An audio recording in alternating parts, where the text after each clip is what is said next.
What if the deadliest pandemic in human history never emerged?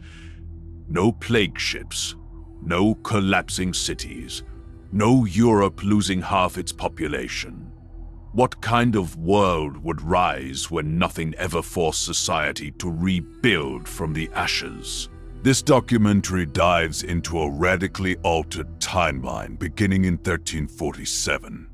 A Europe that never breaks. A population that never collapses. A renaissance that ignites earlier and burns hotter. Empires growing stronger, wars unfolding differently. Science accelerating decades ahead, colonial powers expanding faster, and a modern world shaped by billions more lives. From medieval politics to the digital age, we explore how a missing catastrophe rewrites every century that follows. Lean back and enjoy. In 1347, Europe moved forward without the shadow that once would have broken its foundations. Ships still reached Messina, caravans still crossed the Silk Road, and merchants still exchanged spices and silk for silver. Yet no unseen enemy clung to their cargo. Chroniclers recorded the usual storms, famines, and rivalries, but there was no sudden darkness sweeping from port to port. Without a catastrophic die-off, villages held their entire workforce, and cities kept their crowded streets intact. The absence of mass graves changed the tone of public life. Fear never hardened into paranoia, and religious leaders never declared divine punishment on a scale that shook the continent. Instead, rulers continued their political games. Nobles schemed for territory, and peasants pursued the fragile hope of better harvests. Life remained harsh but stable, untouched by the collapse that once threatened to unravel medieval Europe's entire social order. Florence stood as the perfect symbol of this altered reality. Rather than losing half its population in a single season, the city expanded with increasing velocity. Workshops stayed full, guilds kept their apprentices, and merchant families pushed for new trade routes across the Mediterranean. Streets were crowded with artisans, scribes, bankers, and laborers whose lives would have been cut short in the original timeline. This preserved population density amplified competition. More hands sought work, more minds pursued influence, and more families fought for prominence. Yet the city's leaders welcomed the growing energy, believing prosperity could expand to meet the rising number of citizens. Even the countryside surrounding Florence felt the pressure. Land hunger accelerated as sons who would have died inherited nothing, forcing them to leave home in search of opportunity. In this world, ambition surged earlier, sharpening both innovation and conflict. In England, the survival of every village reshaped social tension. Historically, the Black Death created a labor shortage that empowered peasants, forcing landowners to raise wages and loosen restrictions. Without that shock, the old hierarchy stayed firm. Serfs remained tied to estates, unable to bargain for better treatment, and landlords held their authority with the confidence of uninterrupted stability. The government never issued statutes to freeze wages or restrict mobility, because no crisis demanded them. But this stability carried a hidden consequence. The rural population exploded faster than agricultural innovation could keep up. Younger sons, lacking land of their own, streamed into towns already overflowing with workers. Instead of a freer society, England became more stratified, more crowded, and more reliant on strict enforcement of medieval order. Early, urban overpopulation set the stage for conflicts that emerged decades earlier than an actual history. Across the Mediterranean, merchants continue to link continents without fear of plague-infested cargo. Genoa and Venice flourished even more intensely, turning maritime dominance into a form of early economic empire. Their trade networks deepened across North Africa, Byzantium, and the Levant, pulling silver, grain, textiles, and luxury goods into Europe at unprecedented volume. But the explosion in trade also intensified political rivalries, with populations unbroken by disease. Every city-state had more soldiers to recruit, more sailors to command, and more mouths to feed. Naval clashes occurred more frequently as fleets fought for control of shipping lanes. Diplomats struggled to prevent conflicts triggered by overpopulation, famine fears, or disrupted trade rights. This pressure cooker of wealth and tension made the Mediterranean a battleground of ambition, not survival. The absence of death did not yield peace. It magnified competition. In the Holy Roman Empire, the lack of demographic collapse allowed countless small principalities to remain intact. Historically, many territories weakened or depopulated, making them ripe for consolidation by stronger neighbors. In this altered reality, political fragmentation persisted unchanged. Local rulers maintained their courts, their taxes, and their armies, creating a dense map of tiny competing powers.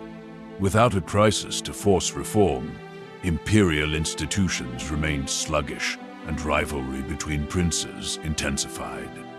Larger states like Bohemia and Bavaria found themselves constrained by the continued existence of dozens of lesser lords who refused to cede influence. As populations grew, food shortages in mountainous regions triggered early migration towards cities such as Nuremberg or Augsburg.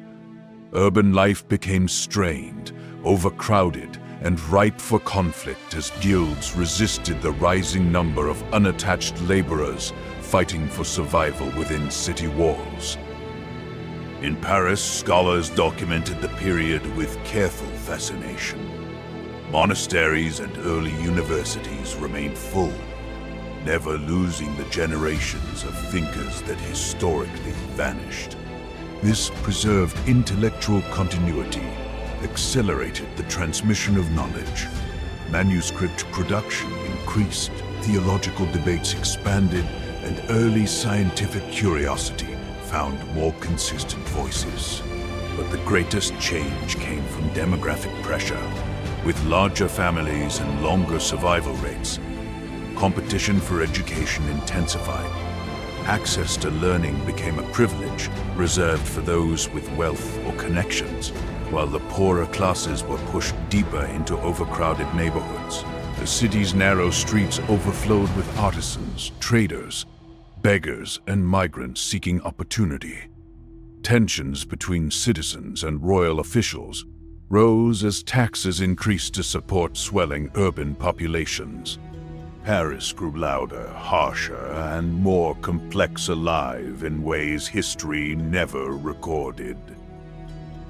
The absence of the plague also reshaped the church. Historically, the Black Death shattered faith for many, while elevating fanaticism in others. Without that trauma, the church maintained its authority with steady confidence. Clergy numbers remained high, monasteries stayed full, and rural parishes continued their routines without interruption. But stability also meant stagnation. Without a crisis to challenge dogma or expose corruption, church leaders grew increasingly resistant to change. Religious institutions remained wealthy and powerful, untouched by the desperation that once fueled reform movements. Overpopulation in rural regions even strengthened church influence, as more families relied on local clergy for charity and mediation. Yet beneath this continuity simmered frustration. Educated townspeople questioned the church's growing wealth, while their own living conditions worsened, planting seeds of dissent long before the Reformation era. In trading hubs across the Baltic and North Sea, the Hanseatic League thrived beyond its historical peak, with no loss of sailors, merchants, or craftsmen. The League's fleets expanded rapidly. Cities like Lübeck, Hamburg, and Danzig became crowded centers of commerce, storing grain, fish, wool, and timber for a Europe whose appetite only increased. But success brought rivalry. Scandinavia, Poland, and emerging German states challenged Hanseatic dominance earlier, leading to naval conflicts decades ahead of schedule. The League's vast population ensured economic power, but also made it vulnerable to internal fractures. Workers demanded better protections, guild leaders fought over trade privileges, and city councils struggled to control swelling populations seeking opportunity. In this version of history, the Hanseatic world became a dense network of ambition, conflict, and accelerated growth. Meanwhile, in the countryside of France and Iberia, population pressures forced families to clear new farmland. Forests shrank faster, marshlands were drained earlier, and marginal lands were cultivated despite poor soil. Agricultural yields did not grow fast enough, leading to periodic shortages that sparked unrest. Peasants petitioned nobles for relief, but lords tightened control, fearing instability. Without the plague's reshaping of land ownership, rural inequality intensified. The smallest villages suffered the worst, as families split into multiple generations competing for the same small plots. Many young men turned to mercenary work or seasonal labor in distant towns. Entire regions grew tense as hunger shadowed communities that historically would have rebuilt with more land available. This pressure foreshadowed conflicts that would erupt sooner than any medieval ruler expected. Across Europe, chroniclers sensed a rising tension that had no single cause. There was no great sickness, no divine punishment, no mass graves, yet something felt unstable beneath the surface. Cities swelled beyond what medieval infrastructure could support. Noble families multiplied without losing heirs, and competition for resources intensified. Overcrowding sharpened class divisions, fueled rivalry between kingdoms, and magnified every economic imbalance. Europe did not collapse, it accelerated.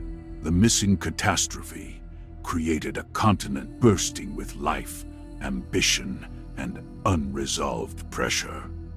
What had once been a story of survival became a story of overpopulation and conflict brewing decades ahead of schedule.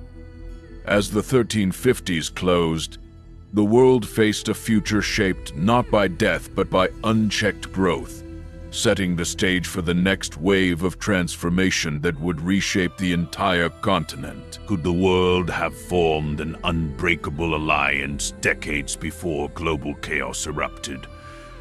In the late 1800s, the great powers of Europe faced a crossroads: compete until collapse or unite before the storm. What few people know is that a small group of diplomats, scientists, and strategists quietly pushed for a radical plan and international security framework that would force nations to act collectively instead of impulsively. Their idea was simple but revolutionary: shared intelligence networks, integrated crisis response, and an early warning mechanism that predicted political tensions before they spiraled. The goal wasn't peace out of idealism. It was survival out of necessity. They believed that if the great powers coordinated early, they could prevent the chain reactions that historically led to catastrophe. Yet behind the scenes, rival empires feared surrendering autonomy. The question became, would cooperation triumph over ego? Inside dusty halls in Berlin, Paris, London, and Vienna, delegates met unofficially to outline how such an alliance could function without threatening national pride. Their blueprint proposed something unprecedented, a shared research board for military technology, so no power could secretly leap ahead and destabilize the balance. It also proposed joint naval exercises, coordinated railway systems for emergency mobilization, and even a common communication protocol to avoid accidental escalations. Conservative generals hated it. Industrialists loved it. Monarchs feared losing prestige, but younger advisors, those raised in the industrial age, understood that modern warfare would be too fast, too deadly, too global to allow old diplomatic methods to continue. They argued that a single spark could ignite the entire continent, and Europe needed firewalls before flames spread. Still, every empire wanted leadership, not equality, complicating the plan. The British were skeptical. Their empire relied on unmatched naval power, and any shared system risked diluting their dominance. Yet their scholars saw value in preventing a future where continents burned. Meanwhile, France wanted guarantees that Germany wouldn't use such structures to cement its rising influence. Germany, confident and ambitious, believed coordination would validate their status as Europe's new center of gravity. Austria-Hungary sought stability to preserve its fragile internal unity. The Ottomans wanted inclusion to avoid further isolation. And Russia, massive, unpredictable, industrializing unevenly, wanted recognition more than anything else. Each nation viewed the alliance as a tool shaped to its benefit. None recognized that if implemented properly, it would reshape geopolitics entirely, preventing wars that would later devastate tens of millions. The blueprint existed, the minds willing to build it existed, but the trust simply didn't.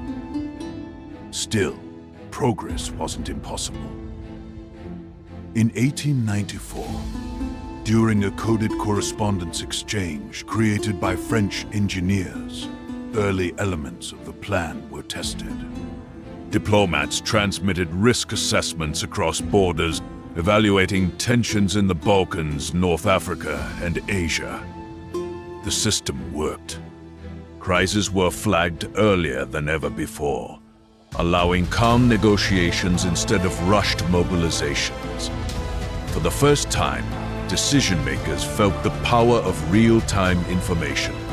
This glimpse into a coordinated future convinced several governments to consider trial programs, shared military observers, joint disaster simulations, rail network mapping, and resource allocation models.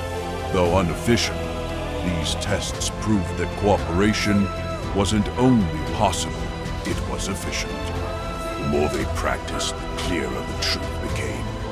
Without collective management, Europe would eventually stumble into a war nobody wanted. But skeptics still whispered, would cooperation hold when nationalism surged? To solidify the alliance, its architects proposed a symbolic gesture, a summit in Switzerland, where every major power could publicly commit to stability, neutral territory, no hidden agendas, a stage for unity. The idea was bold and risky. If it failed, tensions might worsen. If it succeeded, history would change forever. Preparations began quietly. Engineers refined communication networks for delegates. Scholars drafted models predicting how conflicts could be de-escalated through shared protocols. Even monarchs expressed curiosity. But national newspapers mocked the concept, calling it naive utopianism. Militarists warned it would weaken national honor. business elites disagreed. They saw that stability meant profit. And as the date approached, every nation faced a choice. Cling to centuries-old rivalries or attempt something unprecedented, preventing war not through treaties, but through structural, systematic cooperation. When the summit finally opened in 1899, expectations were high. Delegates arrived from every empire, carrying documents, maps, coded reports, and concerns. Discussions were tense but productive. They debated railway access during emergencies, communication protocols, naval transparency, and joint mediation teams for territorial disputes. Some proposals were approved instantly, others fiercely argued.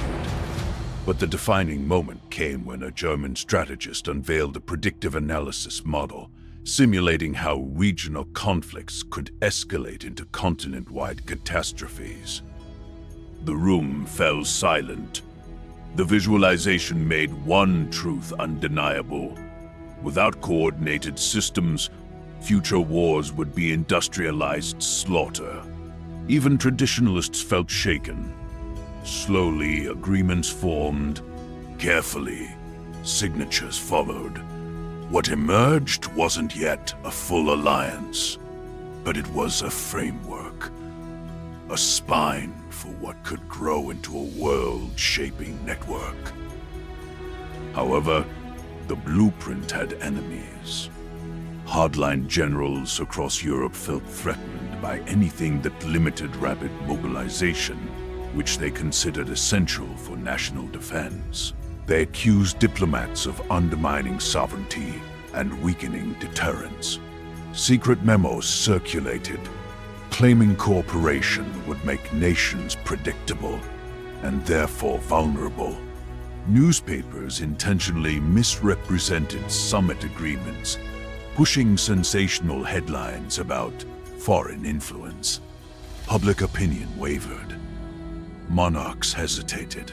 Yet despite resistance, the new communication network remained active, quietly coordinating risk assessments and reducing misunderstandings. Even opponents admitted fewer diplomatic crises occurred that year. Still, the question lingered. Could such structures survive once the next major geopolitical shock hit? Or would old instincts overpower new wisdom? In 1900, an unexpected crisis became the ultimate test. A border dispute threatened to trigger mobilization between two major nations. Historically, such flashpoints had spiraled quickly, but now, with the alliance framework in place, analysts transmitted real-time updates across capitals. Both sides saw neutral assessments of troop movements, resource strain, and political consequences. Within hours, pressure decreased. Within days, diplomats resolved the issue. The world didn't realize it, but a potential precursor to World War had been quietly diffused. Inside government buildings, the lesson was clear. Coordinated information saved lives, money, and stability. The blueprint wasn't fully realized yet, but it worked. And slowly, skeptics became believers until the next challenge arrived, one that would shake every assumption. While governments debated expansion of the framework, the public remained largely unaware. School books still glorified national triumphs. Veterans warned that future conflicts would be deadlier than anyone imagined. Industrialists pushed for stable trade routes. Scientists dreamed of international research exchanges. Beneath all this, the Alliance blueprint evolved. New communication encryption, shared reconnaissance reports, and standardized crisis response guidelines. The system grew more complex and more reliable. However, rivalries persisted, especially in the Balkans, where nationalism brewed like wildfire. Analysts warned repeatedly that without deeper cooperation, a single assassination or uprising could trigger unstoppable chain reactions. Their reports were accurate, but would leaders listen? Or would ego outweigh foresight? As the 20th century approached, the blueprint stood at a crossroads. It had prevented crises, streamlined diplomacy, and opened new channels of collaboration. But it remained fragile, dependent on political will, public trust, and discipline among competing empires. The architects envisioned a future where nations acted not as isolated rivals, but as interconnected systems.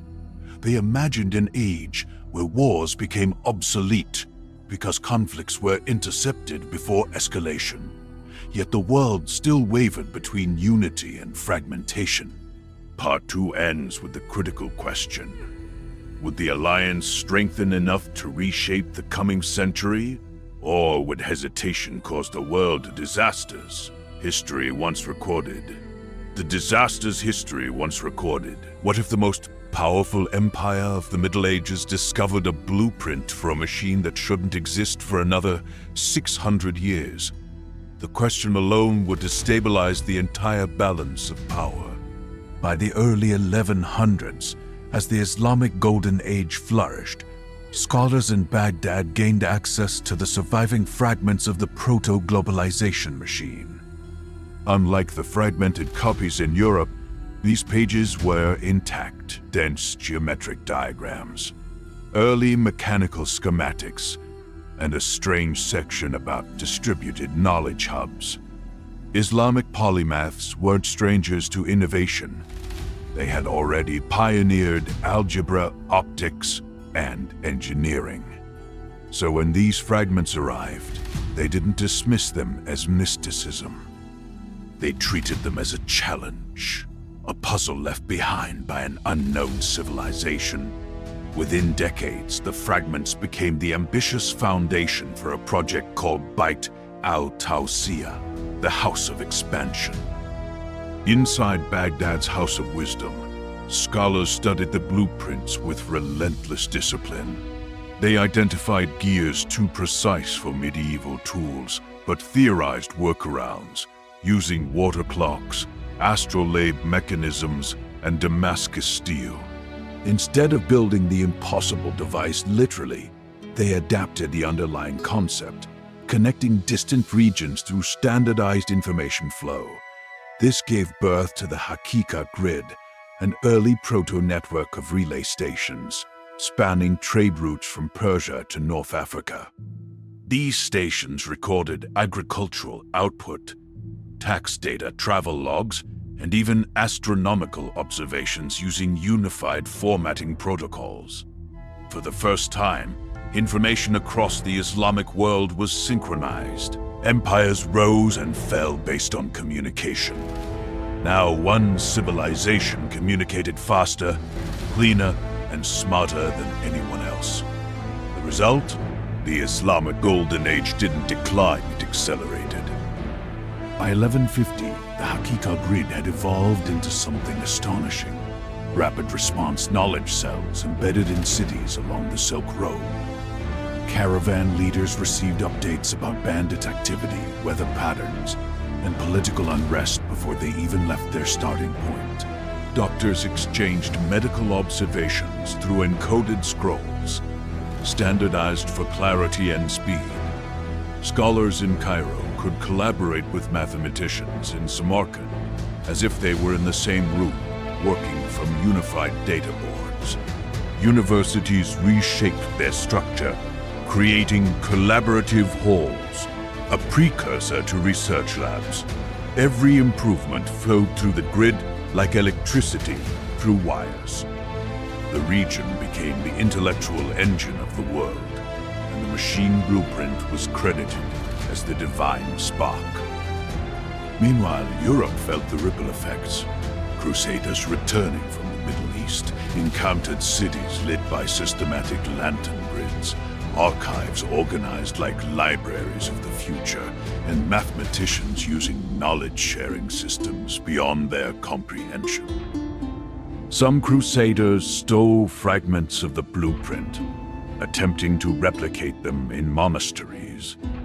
But without the scientific foundation or skilled engineers, progress stalled. Europe saw the innovation but couldn't decode it. This technological asymmetry shifted the geopolitical landscape permanently. Trade alliances leaned toward Baghdad. Cities that once depended on European powers now routed their economy through the Islamic network. The Mediterranean became an intellectual superhighway, dominated by one civilization that understood the ancient blueprint better than anyone. The Mongol invasions of the 13th century should have shattered everything, but the Hakika grid made the difference. When the Mongol armies advanced, Islamic cities shared real-time intelligence, troop movements, supply weaknesses, weather advisories. Siege engineers constructed reinforced walls based on data from other cities that had resisted earlier attacks. For the first time in history, an empire coordinated its defense like a proto-digital network. While some cities still fell, the core survived, and something unexpected happened. The Mongols themselves became fascinated by the grid. Instead of destroying it, they assimilated its systems into their own empire, expanding its reach deep into Asia. A knowledge network now stretched from the Mediterranean to China, an ancient, analog predecessor to the 21st century internet. The failure of the Bay of Pigs invasion in this altered timeline didn't simply embarrass Washington. It triggered a worldwide reassessment of how superpowers operated. Without the paranoia born from a nuclear-armed world, pushed to the edge by earlier escalations, the United States and the Soviet Union moved with more caution, each recognizing the cost of aggressive interventionism. Castro capitalized on the fiasco, not by aligning fully with Moscow, but by positioning Cuba as the leader of a new non-aligned socialist bloc. Nations across Latin America, tired of foreign manipulation, gravitated toward Havana's stance, shifting hemispheric power. This emerging alliance forced Washington to rethink its dominance in the Western Hemisphere, setting off diplomatic adjustments that reshaped Cold War strategy. Instead of covert coups and proxy conflicts, global tensions cooled into ideological competition centered on influence, trade, and technological prestige. Europe, still recovering from decades of political stagnation in this rewritten world, viewed the global shift with equal parts caution and opportunity. Without two world wars to devastate it, the continent had retained many old imperial structures, but the ideological winds of the 1960s began eroding these remnants. The British Empire, weakened but not dismantled by conflict, faced unprecedented pressure from independence movements, emboldened by Cuba's defiance and the emerging global balance. France, still clinging to parts of its African territories, recognized the growing inevitability of decolonization. However, the absence of a catastrophic European conflict meant that economic ties between colonizer and colony were far stronger than in real history, making the process slower and more negotiated. Meanwhile, the Soviet Union confronted an existential dilemma. In a world without the devastating losses and ideological trauma that World War II would have inflicted, Moscow lacked the unifying mythology of the Great Patriotic Victory.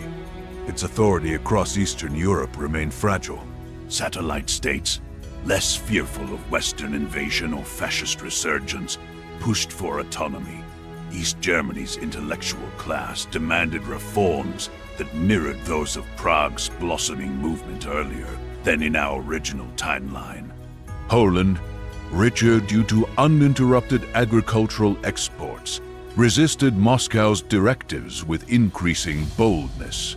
Khrushchev, recognizing the fragility of the Soviet sphere, adopted a softer approach, promoting technological innovation and limited decentralization to maintain loyalty.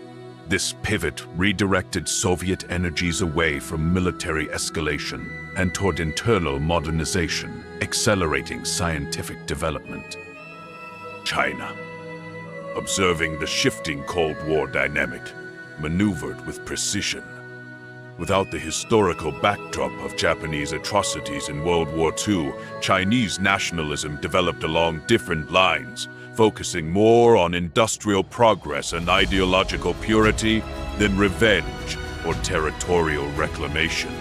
Mao's campaigns remained brutal, but the lack of wartime devastation meant that rural infrastructure endured, making the Great Leap Forward less catastrophic, though still deeply flawed.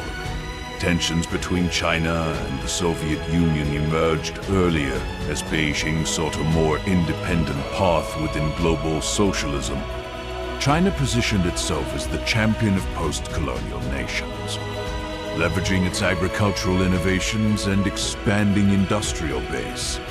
This approach won support in Southeast Asia and parts of Africa, challenging Cuba's new bloc and forcing Moscow to recalibrate its foreign strategies. In the Middle East, the absence of a globalized war economy altered the region's strategic importance. Oil remained valuable, but without the urgent military demand generated by world wars, the transformative boom of petroleum wealth grew more gradually. Israel's formation occurred under different pressures, influenced more by diplomatic negotiation than mass refugee flows. Arab-Israeli tensions still flared, but international powers intervened diplomatically instead of fueling proxy warfare. As a result, regional alliances shifted around economic interests rather than ideological blocs. Egypt emerged as a leading voice for regional modernization, balancing relations with both Cuba's socialist bloc and Western nations seeking stability. With fewer global conflicts to exploit, extremist movements gained less traction, allowing nations to invest more in infrastructure, education, and regional cooperation. Africa experienced one of the most dramatic divergences from original history. Without the destructive ripple effects of 2 world wars, European colonial empires maintained their grip longer, but their moral authority eroded faster. Independence movements grew powerful not through battlefield triumphs, but through organized economic resistance, intellectual mobilization, and coordinated diplomacy with Cuba, China, and emerging African intellectual elites. Ghana, Nigeria, and Kenya became early centers of Pan-African strategy, advocating for a continental model based on resource sovereignty and continental trade rather than dependence on former colonizers. The absence of wartime economic collapse meant European nations could not justify sudden withdrawals, leading to prolonged negotiations and a slower transition toward independence. Latin America, empowered by Cuba's growing influence, found new confidence in charting its own path. Without the historical trauma of dictatorships empowered by Cold War paranoia, reformist governments gained traction. Brazil avoided its military coup, allowing democratic institutions to mature and invest heavily in science and energy research. Argentina, less destabilized by external pressure, focused on agricultural expansion, becoming a global food leader. Mexico navigated its political transformations with fewer foreign interventions, allowing economic reforms to progress steadily. The region's shift towards stability and technological investment attracted partnerships from Europe and China, turning Latin America into a strategic hub for global manufacturing and scientific collaboration. This rise challenged the long-standing assumption that economic power would remain centered in the Northern Hemisphere, creating a multipolar global structure earlier than in our timeline. The United States, sensing its traditional influence slipping, doubled down on innovation rather than intervention. NASA, spared from the intense militarized pressure of a wartime-driven arms race, focused on long-term exploration programs. The space race against the Soviet Union became less about dominance and more about demonstrating national capability and scientific leadership. Without the psychological shock of Sputniks, since the Soviets moved more cautiously, America's space program evolved steadily, rather than urgently. Domestic politics shifted too. Civil rights movements gained earlier traction because federal resources were not overwhelmingly consumed by global conflict. Activists found broader support as economic stability created an environment where social reform felt achievable rather than destabilizing. The Soviet Union, witnessing America's societal shifts and fearing the erosion of its global standing, accelerated its own modernization campaigns. Technical institutes received massive funding, leading to breakthroughs in telecommunications, energy distribution, and early computational theory. However, modernization clashed with entrenched bureaucracy, creating internal friction that weakened the party's unity. Eastern European intellectual circles seized this moment, advocating for shared research networks and academic autonomy. The USSR reluctantly allowed loosely connected research partnerships across the bloc, inadvertently empowering democratic reformers. These developments produced a unique Cold War environment, one driven by competing visions of progress, where technological advancements, not nuclear threats, became the main currency of international leverage. By the end of this transformative era, the world had shifted into an unexpectedly balanced structure. Three global blocs: Western innovators, socialist reformers, and post-colonial coalitions coexisted in uneasy but productive competition. Without the devastation of world wars or the paranoia of nuclear brinkmanship, nations invested more resources into education, scientific research, cultural exchange, and long-term economic strategies.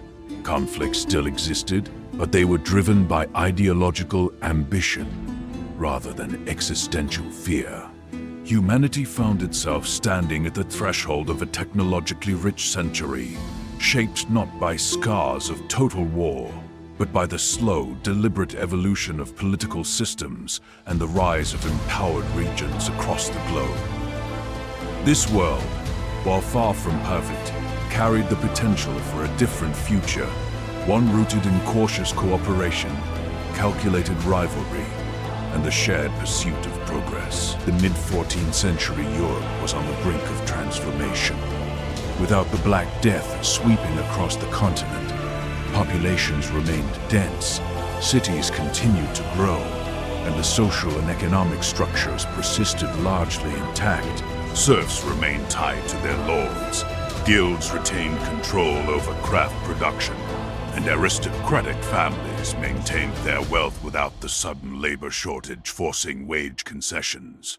While the absence of the plague spared millions of lives, it also meant that certain technological and social pressures that historically accelerated change were delayed. Urban centers like Florence, Paris, and London saw uninterrupted growth, with markets and trade networks expanding more gradually, rather than adapting rapidly to scarcity. Scholars continued their work in relative stability, but the urgency for innovation created by widespread mortality never arose, subtly altering the pace of the Renaissance in the decades to come. Meanwhile, trade with the East continued with remarkable steadiness. The Silk Road Mediterranean shipping routes and early contact with the burgeoning Mongol networks thrived uninterrupted by the plague's disruption. Cities along these trade arteries experienced consistent population growth, meaning demand for goods increased steadily. Artisan communities, unscarred by labor shortages, maintained traditional methods longer than they would have in a post-plague economy. This stability extended to the educational institutions of the time. Universities in Bologna, Paris, and Oxford retained their curricula and traditions without the sharp societal shocks that historically spurred critical examination of classical knowledge. Philosophers debated existing ideas at a slower but steady pace, creating a slightly different intellectual environment for the generations of thinkers to follow. The political landscape of Europe likewise experienced subtle differences. Monarchs maintained their authority more robustly, facing fewer peasant uprisings triggered by the imbalance of labor and property. In England, the eventual tensions that historically led to the Peasants' Revolt of 1381 were significantly mitigated as population pressures and wage conflicts never reached the extreme points caused by massive depopulation. Similarly, in France, the 100 Years' War continued along familiar trajectories, but the resilience of rural populations and urban economies allowed for more consistent military funding and resource allocation. The ruling nobility's dominance persisted longer, and social reforms moved at a steadier, less revolutionary pace. Culturally, Europe's artistic development evolved differently. The great artistic flourishing of the Renaissance was delayed, as the societal shockwaves that historically inspired new themes of mortality, spirituality, and humanism were less pronounced. Painters, sculptors, and architects continued their work with traditional commissions and subjects, resulting in an aesthetic continuity that emphasized stability and permanence. Iconography of death, famously intensified by the plague's devastation, was notably absent, which in turn affected literature, moral philosophy, and public discourse.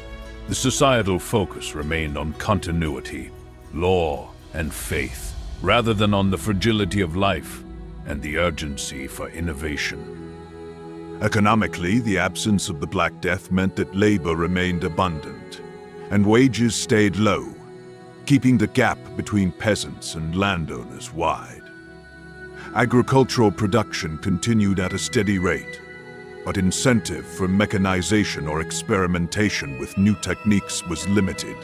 The delayed technological pressure impacted Europe's ability to capitalize on early innovations, like the printing press or gunpowder-based weaponry, as the momentum historically provided by societal disruption was weaker. Urban centers experienced growth, yet social mobility remained constrained, preserving the traditional feudal and guild hierarchies. In terms of medicine and public health, the absence of the plague removed a driving force behind early epidemiological observation. Without the catastrophic mortality, communities had fewer incentives to develop quarantine systems, sanitation reforms, and hospital infrastructure at a rapid pace. While some advancements continued through trial and error, the broader societal urgency that historically accelerated knowledge transfer and institutional reform was lacking. Physicians still studied anatomy and herbal remedies, but the pace of practical application in public health lagged behind what might have occurred under crisis conditions. Religious structures were similarly affected. The Church maintained stronger influence, as the societal trauma that historically eroded faith was not present. Pilgrimages continued, clerical authority remained largely unchallenged, and theological debates retained their traditional character. Mystical movements and sects, which historically thrived in the uncertainty of plague-stricken societies, were less prominent. This reinforced conservative religious practices, and slowed the diversification of spiritual thought, indirectly shaping the intellectual landscape, leading into the late Middle Ages. Global interactions were indirectly impacted. The delay in population-driven technological pressure meant that European maritime ventures and early explorations were more cautious and conservative. Shipbuilding advanced gradually. Trade missions to the Mediterranean, North Africa, and eventually the Atlantic were slower in scale. By the late 14th century, the continent was populous and economically robust, but less experimentally bold, which subtly altered the trajectory of global exploration and the eventual age of discovery. Contacts with other civilizations occurred with more measured planning and less urgency for expansion. Socially, urban life retained its traditional rhythm. Festivals, markets, and guilds operated without the disruption of mass mortality, reinforcing social cohesion, but also maintaining rigid hierarchies. Cities became centers of commerce and administration, rather than of rapid cultural and technological experimentation. The urban-rural divide persisted, with rural communities remaining relatively stable, providing consistent food production and labor supply. Without sudden shocks to the social fabric, communities adapted more slowly to emerging challenges, which influenced economic policy and political negotiations across regions. By the end of this hypothetical period, Europe was significantly more populous and resilient, yet slightly less innovative than it might have been. The Black Death, while devastating, historically forced rapid adaptation in multiple domains: population management, economy, culture, and science. Without it, society experienced steadier growth, longer persistence of traditional hierarchies, and a subtle delay in major cultural shifts. The effects of this altered timeline rippled into future centuries, shaping the Renaissance exploration and the emergence of early modern Europe in ways fundamentally different from the world we know. The stage was set for a Europe of continuity, waiting for another catalyst to trigger profound transformation. Following the delayed pressures caused by the absence of the Black Death, Europe entered the Renaissance at a steadier, more gradual pace. Cities such as Florence, Venice, and Paris expanded culturally and economically without the abrupt population shocks of earlier decades. Wealthy merchant families funded art, architecture, and early scientific studies with a longer-term perspective. Universities grew steadily, preserving classical knowledge while encouraging gradual experimentation. Artists continued traditional styles longer, emphasizing continuity over radical innovation, while new humanist philosophies emerged in measured steps. Intellectual debates flourished in a stable environment, but the sense of urgency that historically fueled rapid cultural shifts was softened by population and economic stability. The European elite invested in education and scholarship, creating a network of patronage that fostered slow but meaningful societal progress. Maritime exploration began cautiously but consistently. With robust populations and relatively secure economies, states like Portugal, Castile, and Genoa could plan voyages with sustained investment. Naval technologies advanced steadily, ship designs improved gradually, and early cartographic knowledge grew through careful observation and trade. European explorers maintained strong relations with Mediterranean and North African ports, fostering trade networks that enriched coastal cities. The absence of catastrophic population loss meant fewer labor shortages, allowing for consistent shipbuilding and skilled navigation. Early exploratory missions focused on mapping coastlines and establishing trade posts rather than rapid conquest, resulting in more methodical and deliberate expansion. This measured approach shaped the trajectory of global exploration, laying the groundwork for later overseas empires with reduced volatility. Economically, Europe benefited from continuity. Guilds retained influence in craft production. Urban trade hubs thrived, and rural populations provided steady agricultural output. While technological innovations in agriculture and industry arrived more slowly, sustained stability allowed for cumulative improvements over decades. Banking systems in Florence, Venice, and Bruges strengthened, facilitating international trade and finance. The flow of gold, silver, and spices supported incremental investment in infrastructure, art, and scholarship. Social hierarchies remained intact, but gradual population growth encouraged urbanization, supporting towns and small cities that became centers of trade and intellectual activity.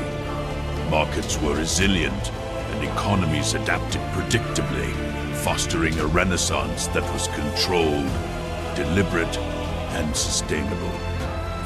Cultural development reflected a nuanced blend of tradition and gradual innovation. Art, music, and literature emphasized mastery of classical forms while experimenting cautiously with perspective, anatomy, and humanist themes. Architects favored continuity, expanding cathedrals and civic buildings using proven techniques. Literacy grew steadily among the merchant and artisan classes, enhancing record-keeping, literature, and scholarly communication. Philosophers debated ethics, science, and governance with a moderate pace, producing treatises that synthesized knowledge without revolutionary urgency. Religious art maintained symbolic resonance, though the slower evolution allowed early humanist critiques to gain traction in a measured fashion, influencing both theology and secular philosophy. Scientific inquiry progressed incrementally. Astronomy, mathematics, and natural philosophy advanced through observation, careful documentation, and correspondence between scholars. With stable populations and patronage systems, universities and private workshops became hubs of experimentation. Early mechanization ideas emerged, yet without the labor shortages and economic pressures caused by plague. The incentive for rapid technological adoption remained moderate. Innovations in metallurgy, optics, and hydraulics occurred over decades rather than years. Scholars developed empirical methods, tracked celestial events, and refined medical knowledge, setting the stage for more dramatic scientific leaps in the 16th century. Politically, monarchs and city-states solidified power. Dynastic marriages, treaties, and trade alliances shaped Europe in predictable patterns. With fewer revolts and societal shocks, central authority expanded steadily.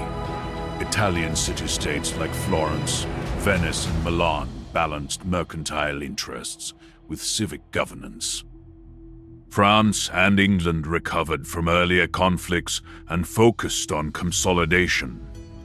Smaller kingdoms could thrive under trade and diplomacy rather than military coercion. Political stability encouraged cultural and economic investment, while slowly evolving diplomatic networks laid the foundation for coordinated maritime exploration and early colonial ventures, all unfolding in measured stages rather than sudden leaps.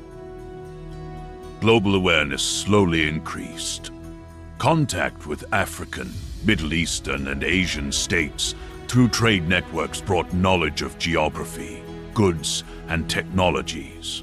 Exchange of ideas and resources influenced cartography, medicine, and navigational techniques. European explorers adopted local knowledge, integrated maritime strategies, and shared insights through scholarly networks. The gradual accumulation of information allowed for informed decision-making in later Atlantic exploration, and early awareness of distant lands fostered interest in overseas trade.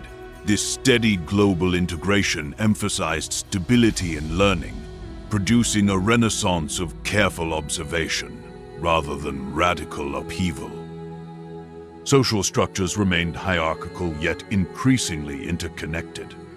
Urban guilds, artisan communities, and merchant families maintained influence while education spread among elites. Patronage systems reinforced collaboration between states, scholars, and artists. The absence of plague-driven labor scarcity allowed serfs and workers to remain in predictable social roles, while steady population growth supported the development of educational institutions, libraries, and civic centers.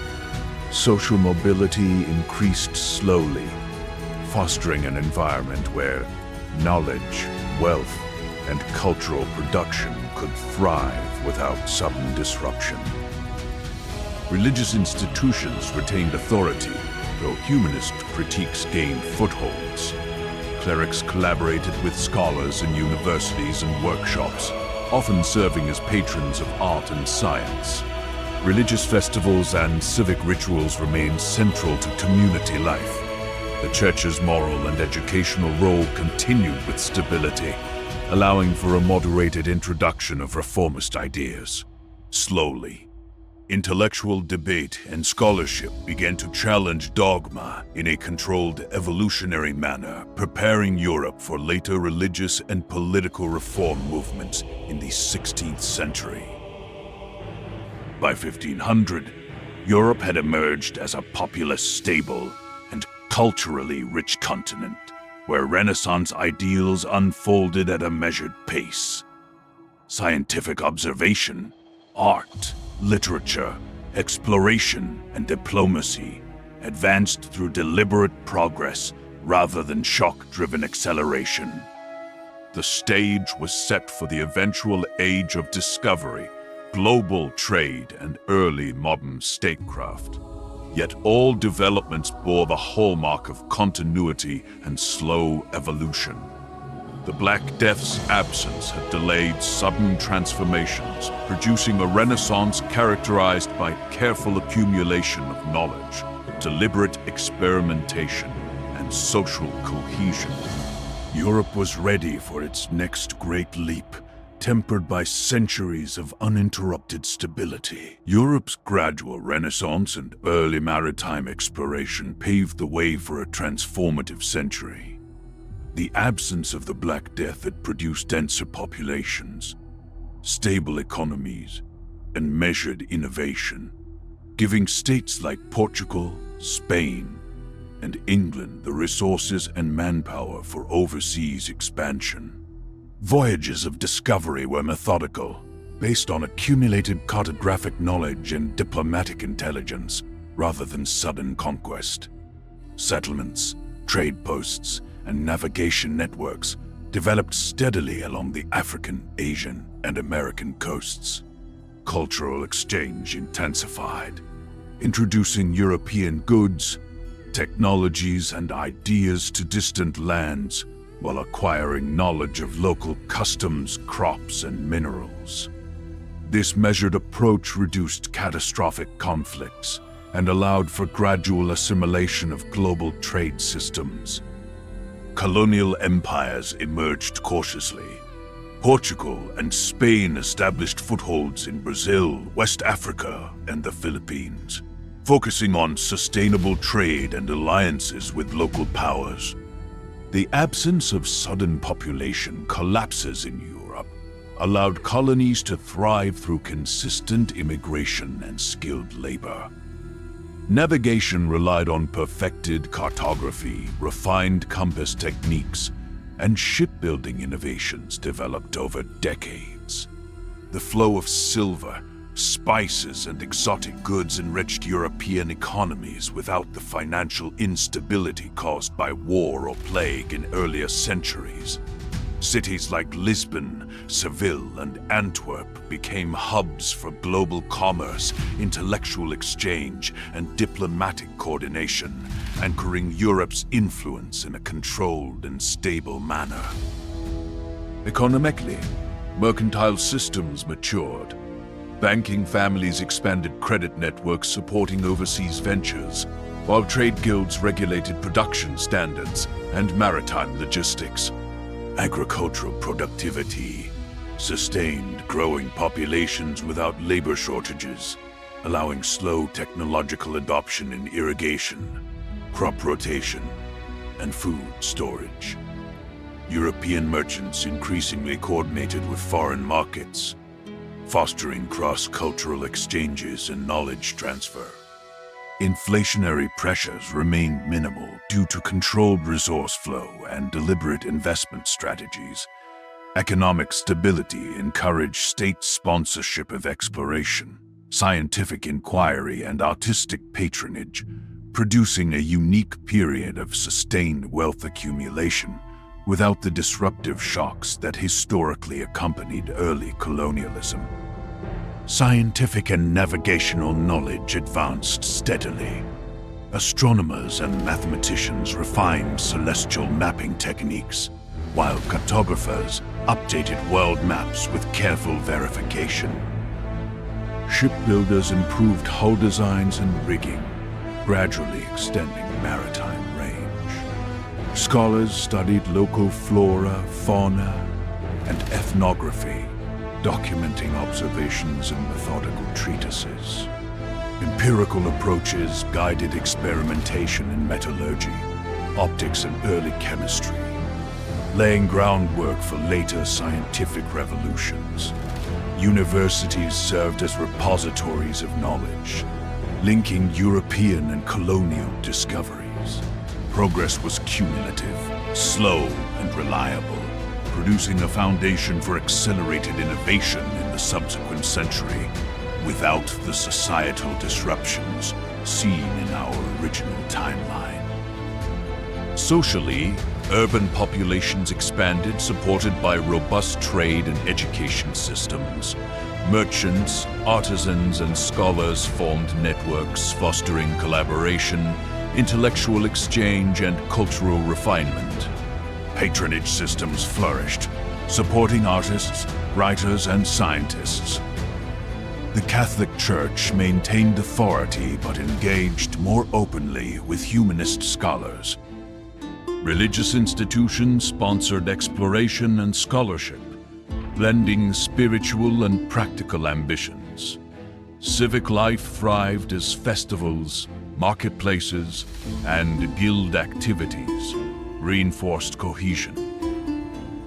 Social hierarchies remained relatively stable, yet incremental mobility allowed talent and knowledge to shape governance, trade, and culture, sustaining Europe's influence over both domestic and global affairs.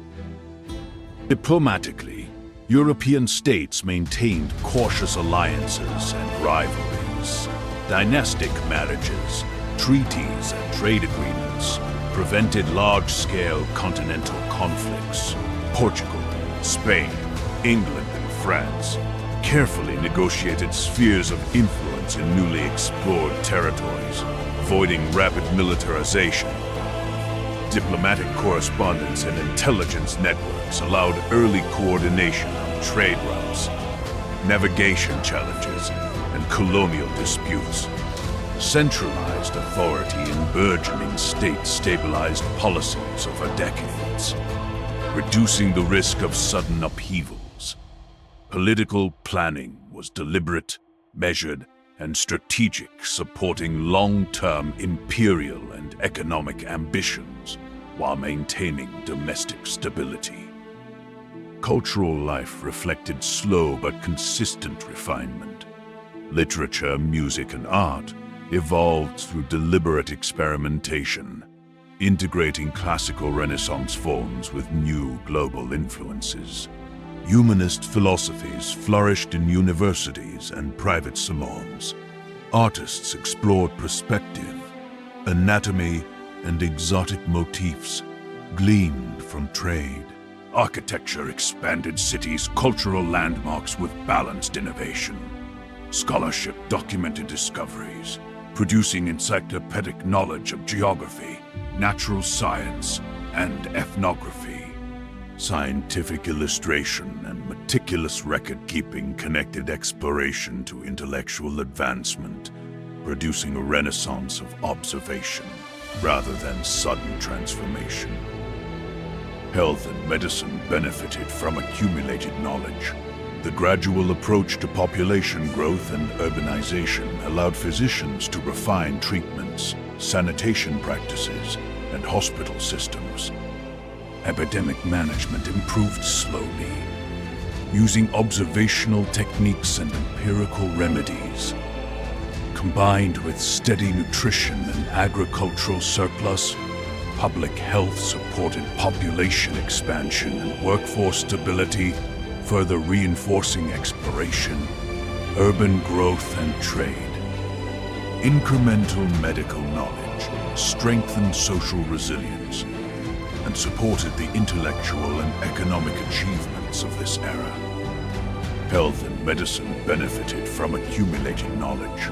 The gradual approach to population growth and urbanization allowed physicians to refine treatments, sanitation practices, and hospital systems. Epidemic management improved slowly, using observational techniques and empirical remedies. Combined with steady nutrition and agricultural surplus, public health supported population expansion and workforce stability, further reinforcing exploration, urban growth, and trade. Incremental medical knowledge strengthened social resilience and supported the intellectual and economic achievements of this era. By 1600, the world had entered a phase of early globalization. European empires maintained steady trade networks, colonies were integrated into controlled economic systems, and knowledge exchange connected continents without catastrophic disruption. The steady accumulation of technology, cultural refinement, and diplomatic coordination prepared Europe for future transformations in science, politics, and global influence. This period represented an alternate age of discovery, characterized by gradual expansion, measured innovation, and sustainable societal growth. By the early 17th century, Europe and the wider world had transitioned into a phase of unprecedented stability. The Black Death's absence ensured denser populations and resilient economies, allowing nations to expand and consolidate without repeated catastrophic setbacks. Colonies established in previous centuries had matured into structured semi-autonomous hubs, integrating local populations into global trade networks. Maritime routes were secure and well-mapped, with consistent communication between Europe, Africa, Asia, and the Americas. European states coordinated exploration, commerce, and diplomacy through formal alliances, reducing conflicts over territory and resources. Cities across the continent thrived as centers of trade, education, and culture, reflecting centuries of cumulative knowledge and social refinement. Technological progress was steady and cumulative. Shipbuilding reached near perfection for the era, combining speed, durability, and cargo capacity. Navigation tools, including accurate maps and early chronometers, facilitated long voyages. Early scientific methods flourished, with scholars documenting flora, fauna, and ethnography. Inventions and innovations spread gradually, ensuring practical application alongside sustainable adoption. Printing presses accelerated knowledge dissemination, producing treatises on exploration, agriculture, and early physics. Education systems expanded, creating a literate class capable of administering complex colonial networks, sustaining innovation, and bridging scientific and commercial interests across continents.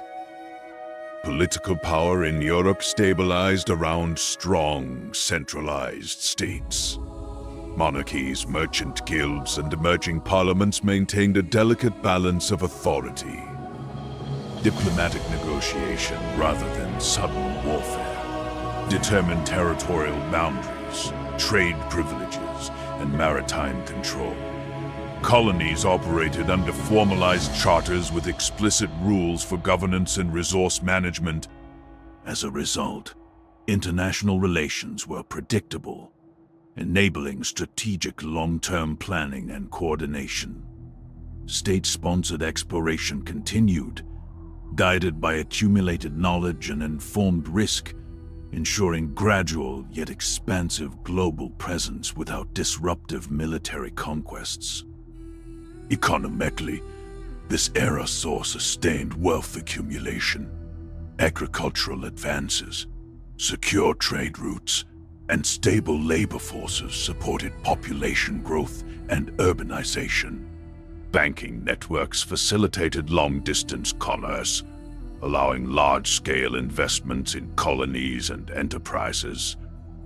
European markets integrated global goods, spices, textiles, metals without the volatility historically caused by sudden war or plague.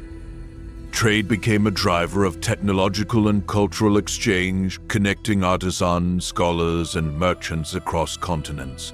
Cities like Amsterdam, Lisbon, and London emerged as financial hubs, symbolizing Europe's ability to channel centuries of uninterrupted development into economic dominance. Cultural evolution thrived alongside trade and exploration.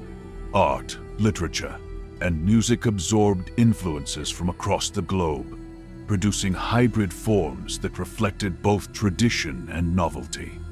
Humanist scholarship advanced, emphasizing empirical observation and methodical reasoning. Libraries and universities became centers of international knowledge exchange, cataloging discoveries from distant colonies. Scientific inquiry flourished without disruption, laying groundwork for later industrial and intellectual revolutions. Civic institutions supported the arts and sciences, linking cultural expression to governance and commerce in a stable societal framework. Colonial territories displayed remarkable resilience and integration. Native populations were engaged through trade and diplomacy rather than rapid subjugation, allowing hybrid social structures to emerge. Agriculture, mining, and craft production were coordinated across continents, creating economic interdependence. Maritime security ensured continuous flow of resources and ideas.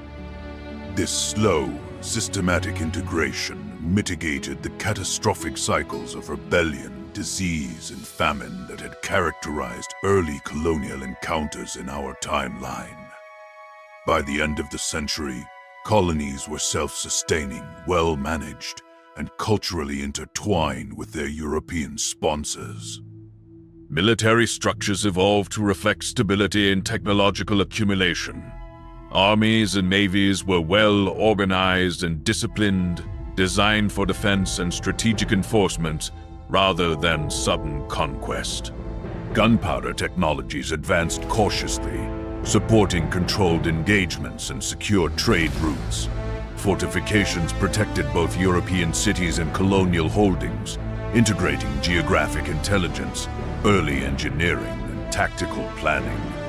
Military service became professionalized, linked to social status and education, supporting long-term stability rather than disruptive conflict.